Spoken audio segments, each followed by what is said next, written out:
Hey everybody, this is Larry. This is day 29 of the Leetcode Day Challenge. Hit the like button, subscribe button, join me on Discord.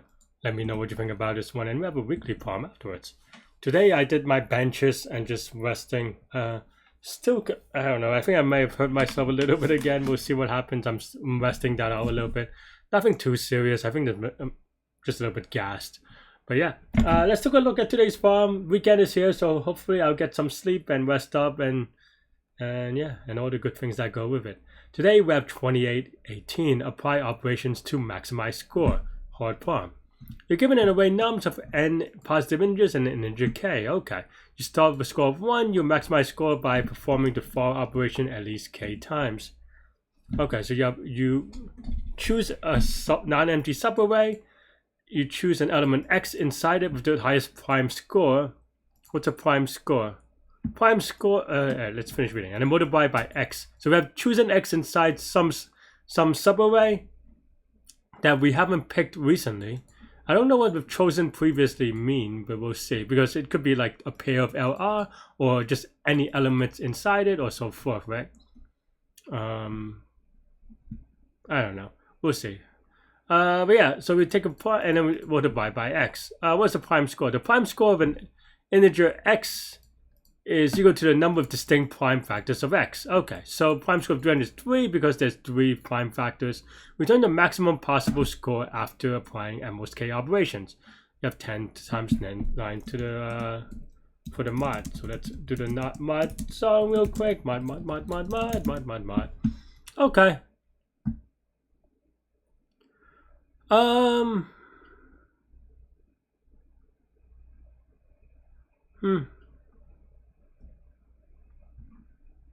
Highest prime score multiplied by x, right? So okay, so let's take a look here. This is a very awkward phrasing problem. I have solved this one before though, apparently. So okay. I still dislike that they showed n is 10 to the 5th, so we have to be we can do n square just to be clear, or even slower, obviously. So we start at 1. What's the other? K could be pretty big, so that's why there's a mod. Okay. Okay, so we choose. So in the worst case, we choose all the possibilities and also 10 to the 9. So we cannot simulate all k, right? So we cannot pick one at a time, even in a greedy way. So okay. I mean, the first thing we have to do is get the prime score of every number. I think that's fair enough, right? Is that bad? I don't know. 10. What's it? Each number is 10 to the 5th, which means we probably at least want to consider whatchamacallit, a sieve, right? Prime sieve of I always say it wrong. Prime sieve of I need to get better at this. I Google it every time because okay. I was close actually. I was studies. Okay. Anyway, yeah. And just to be clear, in case that isn't clear, I do not know the answer right now. So we'll figure it out together, and I'll articulate my thoughts. The interesting thing is that so you can choose things, but it has to be like you can choose the same number twice in a way, but the subarrays have to be different, right?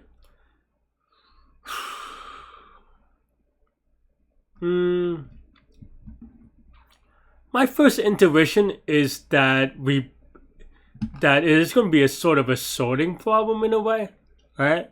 Because basically, what is your the idea there being that given, like, let's say then in the entire way, we we have a prime score of the number, and then the maximum prime score is going to show up the most times.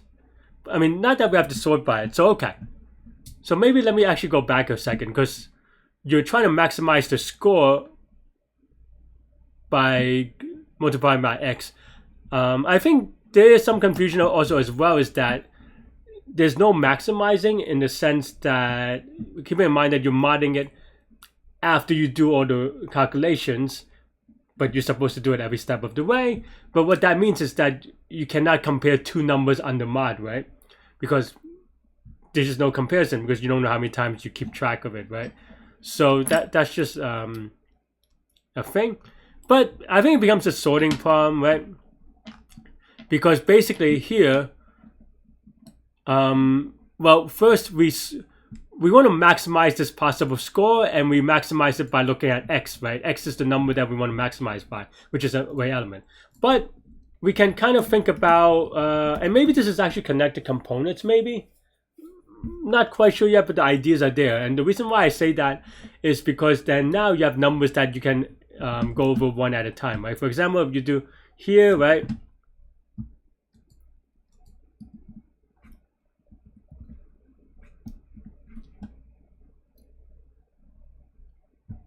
Yeah, if you go here, then the greedy thing to do, and I don't think that it makes sense to do anything else than greedy, is just to choose the biggest number, right? There's a 9, right? And how many ways are there to choose this 9? Well, if there's a 9, then there are 2. How many ways are there to choose a 9, right? The number of ways there to choose a 9 is the number of ways, or number of sub-arrays that includes the number 9, right? And here we have a degree of freedom, right? On the left side, you can choose 0 past the 9, 1 number past the 9, 2 numbers past the 9. So you have 3 degrees of freedom on the left. And then also similarly, you have no extension to the right, 1 extension to the right for the 3, and 1 on the 8. So you have 3 on the right. So that's total, well, 9 possible subarrays, right?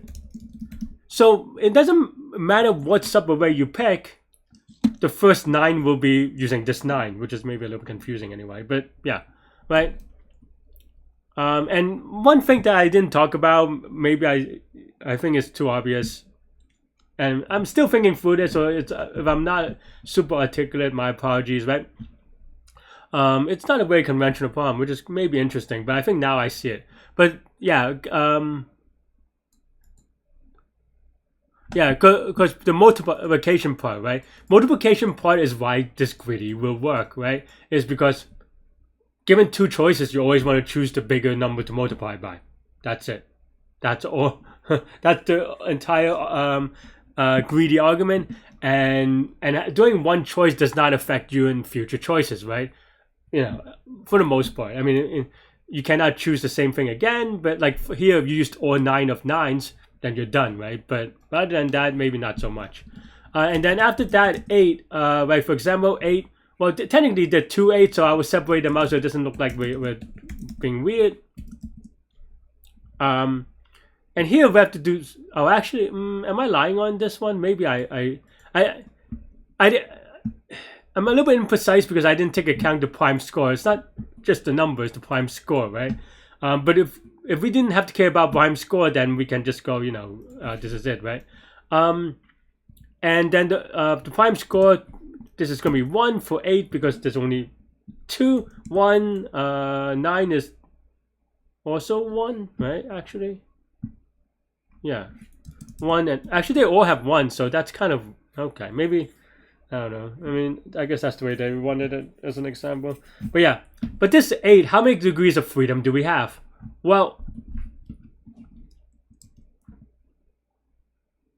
actually, I'm lying on the 9 now then, because for some reason I thought 9 had the highest prime score, but actually I lied. And here it is only 2 to the left because once it gets to, wait, is it? No, I'm lying. Sorry, friends.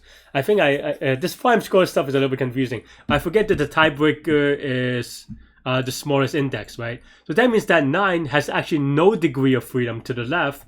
So that means that you have 1 degree of freedom to the left, meaning that you can only choose 0 things. On the right, you can actually choose 1, 2, right?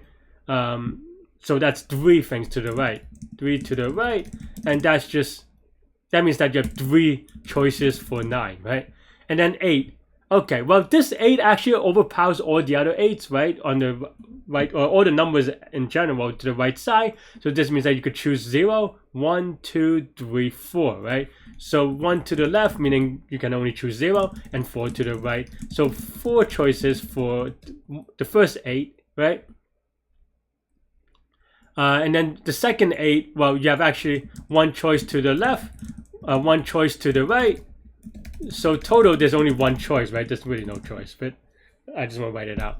And then 3 is going to be, this 3 say is the same thing, which is that it's going to be, you can't go to the left, and on to the right, you have 4 choices, right? So 1 to the left, is it 4 or 3? Yeah, so 0, 1, 2, 3, so that's 4 choices to the right. I think I messed up on this one, that's why I got confused. This one should have been 5. Because you have 0 meaning only 8, 1 to the right, so 8 and 3, 2, 3, 4, which is 5 things, right? This is 4 choices for 3, and then lastly, you have the second to last 3, which is 1 to the left, 2 to the right? So 2 choices for 3, and kind of, I mean, roughly speaking, if you sort it by this way, then you just kind of do the math to count down to k, and that's how you get the answer. Okay, so this part, I wouldn't say is easy to reason it out, right? But it is gettable, right? Hopefully. Let me get some water real quick, because I fear we still have ways to go.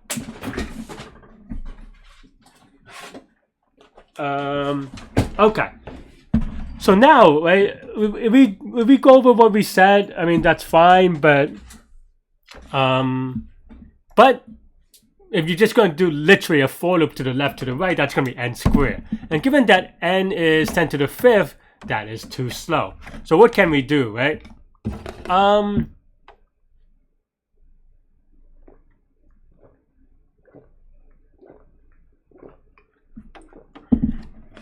Yeah.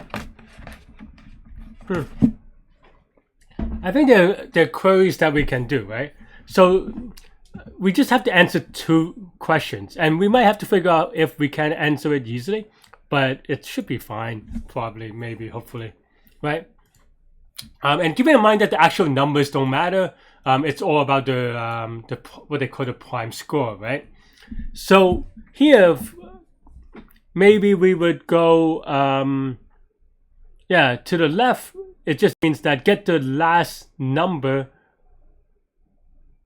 So you want to, okay, so let's play around with different numbers, right? Actually, maybe this is slightly better, huh?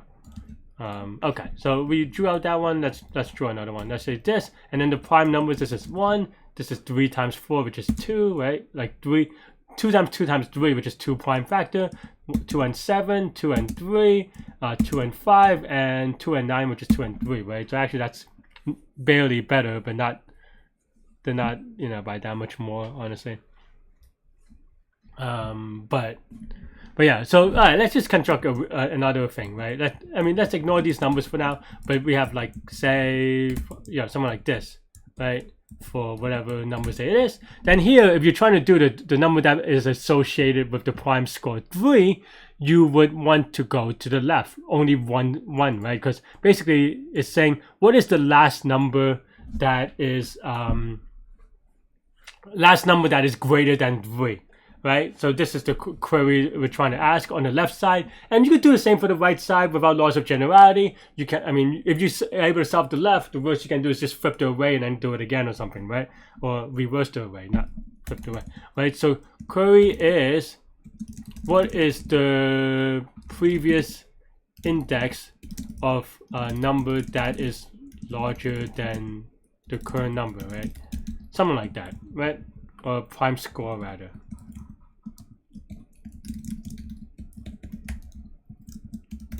So that's it. That's really it. Yeah,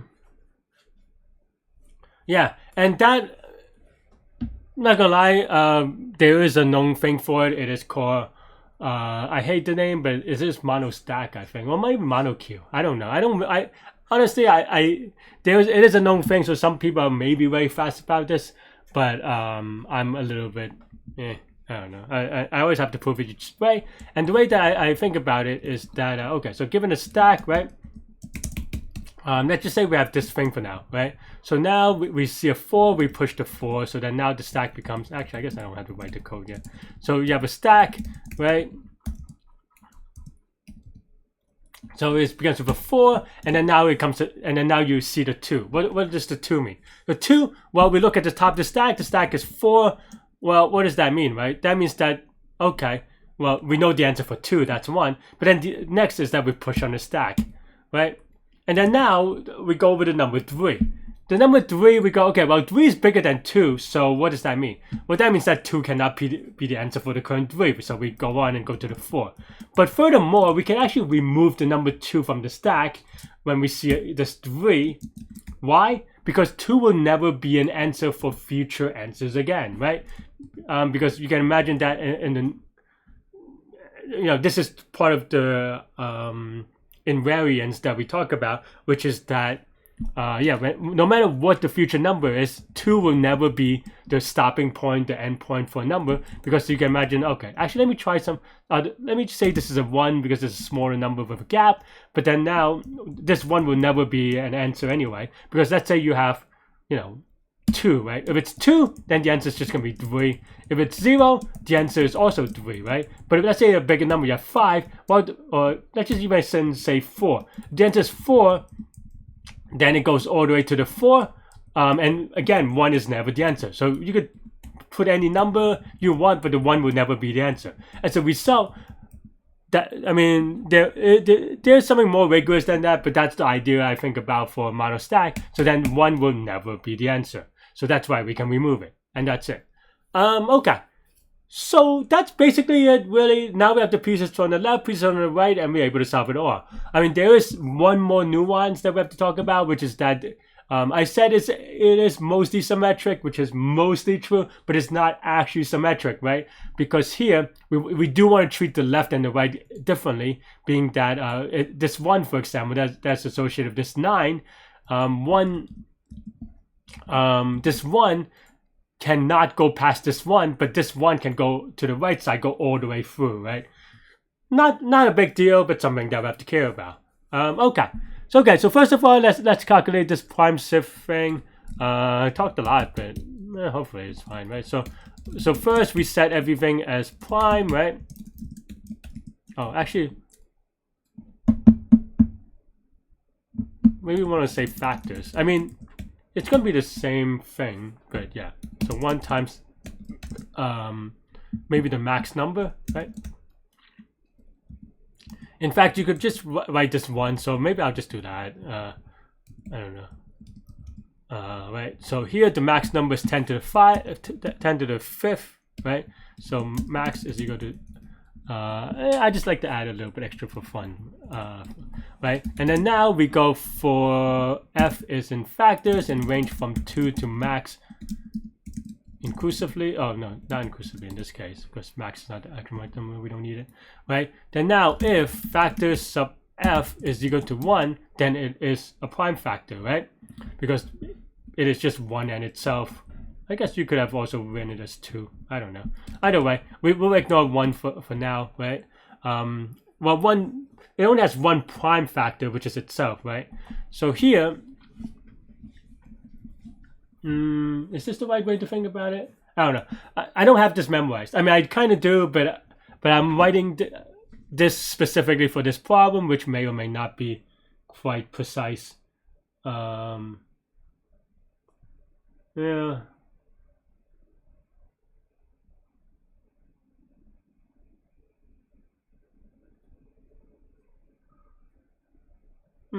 Yeah, maybe I like to separate them out. Maybe this is a little bit confusing, I think.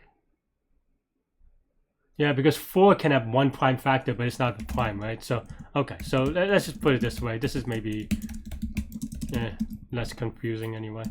There are ways you can handle it, but I want to make it clear to you guys at home a little bit. So, yeah, y'all folks. But yeah, so and I just like to also always write this, is because I don't know, sometimes it messes you up for certain problems. But yeah, so if f is a prime, then now, yeah, and maybe here we will 0, right? So then now, if it is a prime, then we can just keep going, right? So here we have the start is equal to f, while s is less than max. We go s to plus f, but then for everything in between, when I say prime of s is false, let's just say this is plus f to go to the next one, right? Yeah, and then factors of f is equal to 1, and then everything else we want to also do factors of s plus 1, right? Because we're saying like, okay, this is the prime factor. Every number that we look at in the future is going to be have at least one prime factor, right? Or one more anyway. For example, if f is 2, then this sets 2 to 1 prime factor. We start with 4. We go, okay, well, let's go 4, 6, 8, 10, 12. I don't know why my even numbers are so slow, but you get the idea with 3, etc. as well. Okay, so this basically allows us to do it, right? And now we can, yeah, we can map each number to the prime factors, right? So maybe we have p is equal to what's it called? Factors sub x for x in nums, right? So now we map everything to factors, right? Sorry, drinking again. People sometimes ask me what this is. It's just herbal tea that I get from Chinatown. It's basically water, but a little bit tea-y. I don't know.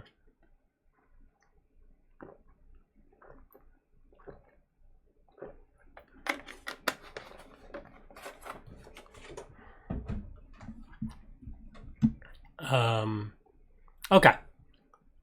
Right. So then now we have all the factors, and then now we can run an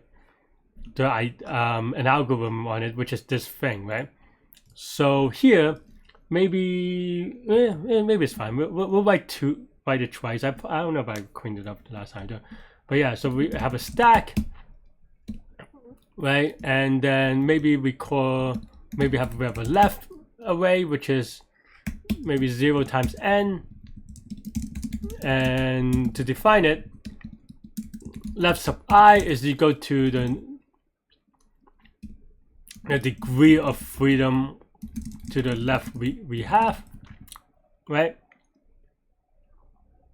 And then stack is equal to this, and then now for index x in enumerate p, then now, yeah, so while length of stack is greater than 0 and the top of the stack, so we only check on the stack we want to store two things. We want to store the index and the value. That's it, right? So the top of the stack, the index, the value, if the value is for the left side, it has to be strictly lower than. So if this is strictly lower than x, then we pop, right? And that's it. And then after that, we append index x, kind of. No, not yet. Not yet, because we have to we solve the left before we append it. So then now the top of the stack should contain the index of how far we can go, but you have to do like some if statements with stack is equal to 0 and the stack length is equal to 0. We could just put a sentinel, which is going to be always a big enough number that you can get past it. Let's just say infinity, and then the stack, and then the index is just -1, right? To go 1 past that. So we can do something like that, right? And so then now this will never be needed. So you could put it there for comfort. But here, left sub index is just equal to the top of the stack, the first index, minus, or the current index minus this, and there you go. It's possible I'm off by 1, honestly, but that's going to be the idea. So we can print it out real quick, just to yeah. Let's run the code. What do we expect? We did not expect that unknown network error. Is it just me? No, I'm able to go to Reddit. and Leetcode, really. But it wants me to sign in again for some reason, so maybe that's why. It's a little awkward. Hang on, friends. Technology is hard. Huh. Really weird. Okay, let's run it again. Alright. I mean, we knew it was going to be a wrong answer. We just want to print this. And that is actually a little bit...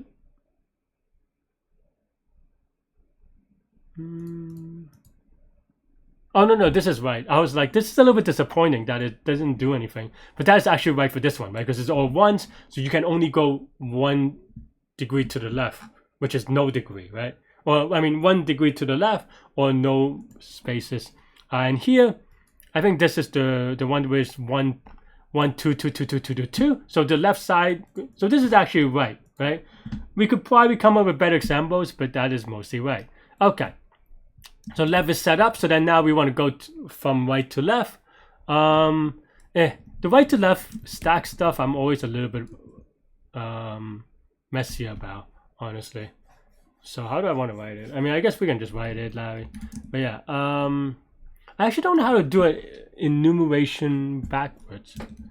Or maybe, like, we can figure it out, but I don't feel like I have a good thing around it, but yeah, I mean, we can just do it backwards. Let's just reverse this, right? Let's do it again. And when we reverse it, we have to remap things later, but maybe that's a little bit cleaner. I don't know. And then we also have to right is equal to 0 times n, and the same thing is going to happen, right? Everything is the same, honestly. The only thing that's different is that this is going to be less than or equal to, because keeping in mind that if it's equal, you still go by to the right side. And here we update the right, and that's it. Yeah, and then now we have to reverse right, because yeah. Now we can reverse it and it should be okay, I think. Yeah. Now we can print both of them just to kind of see, right? So yeah, you can see that the first number able to go to 5 to the right. The 8 is able to go to 5 to the right, and so forth. This is what I expect anyway. You can work through this. I mean, we kind of did. I guess I deleted it actually, the comment. But we already worked through this actually, just not in this order, right? So that means that now, right, we can now sort the original numbers, right? Here, for the point of visualizing, I'm gonna write this out, right? Which is that for what is it? Nums. So we want to zip nums left, right, say. So we have x lr in. So for someone like this, let's just put it in an array, right? We want to say we want to append it an x because we care about x the most, and then we just secondarily sort by L or L and R, but L or and R is just L times R for the number possibility, right? So we want to sort that out. Actually, I guess I did have it here for 5, 4, 3, 2, 1. I guess I didn't delete it, but yeah, let me actually get rid of that. We don't need it anymore, right? But we don't need that anymore either. So yeah, so we have the left and the right, right? I'll just comment it out just in case I needed for debugging. But yeah, and then now after that we can sort, and in this case we want reverse is true because we want the biggest x as possible, right? And then now we could do a while k is greater than 0, so we want to count down to k. You can also maybe just do like use this less than k or something, right? And then maybe the score is going to be 0, and then we want to return score mod, right? And then now we just go through the array, right? Go through this answer, I mean. Maybe we could write in a different way, which is for x, and then c for count.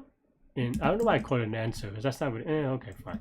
But now that is already reversed, and then now we get delta, or how many to use, maybe to use is equal to either we take all of c or the min of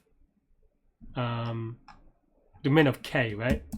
Because whichever is smaller we take, and then score we times it by the power of x to the to use, right? Because if we use 9 3 times, then you multiply 9 3 times, then that's just 9 to the third, right? Something like that. But of course, we want to also remember the mod pow, so keep that in mind. And then now we also mod it. And yeah, and then k we subtract it by 2us, and that's it. Yeah, that should be good. Okay. Well, output 0 is no good for anybody because score doesn't start at, if it's 0, you'll never get the right answer. Multiplying by stuff looks okay, right? So looks okay. Am I confident? I'm like roughly confident. There's possibility for silly mistakes everywhere, but let's YOLO submit. All right. Yeah, looks good. Huh? Why are people so slow? Are there some like crazy algo or something? Like, I mean, this like that's not even really close, so I don't know. But anyway. Yeah, so this was the complexity here, right? Maybe they don't do it here outside. This is actually going to be m log m for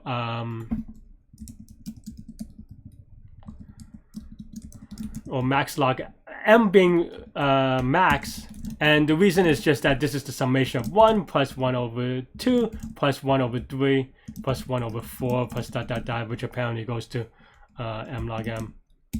So yeah, and that's really the reason why. But we only do this once, so it's not per problem.